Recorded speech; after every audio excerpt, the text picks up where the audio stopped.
Hello students, welcome back. In today's lecture, we're going to associate the functions that we identified in the last lecture with the anatomical terms. However, before doing that, I'll have to mention two additional vessel conventions. The first is that arteries always carry blood away from the heart, and veins always carry blood towards the heart. We will need these conventions as we identify some of our features. The large vessel shown here is a vein. This is the major intake vein of the heart. This vessel is called the vena cava, or the vena cava. The bottom portion of the vena cava, which brings blood from the lower portion of the body, is called the inferior vena cava. The top part of the vena cava, which carries blood from the upper part of the body, is the superior vena cava. These two great vessels merge to create the upper right chamber of the heart, known as the right atrium. The upper right chamber is the right atrium. The extra storage flap of the right atrium is known as the right auricle. The right auricle is shown here.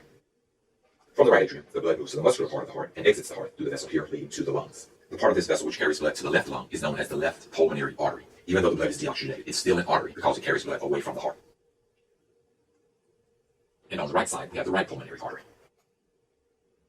The vessel here is the right pulmonary artery.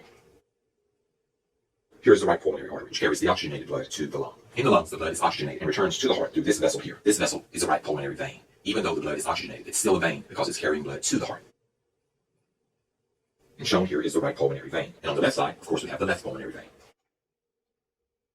Shown here are branches of the left pulmonary vein.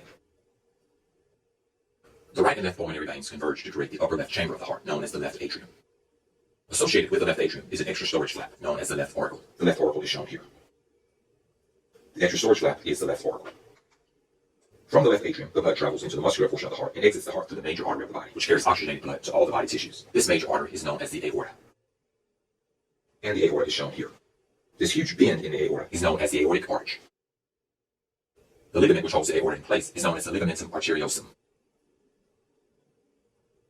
The ligamentum arteriosum is shown here.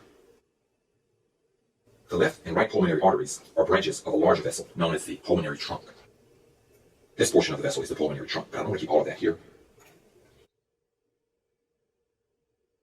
And so the pulmonary trunk branches to create the left and right pulmonary arteries.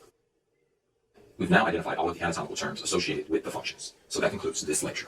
Hope that you've learned a lot.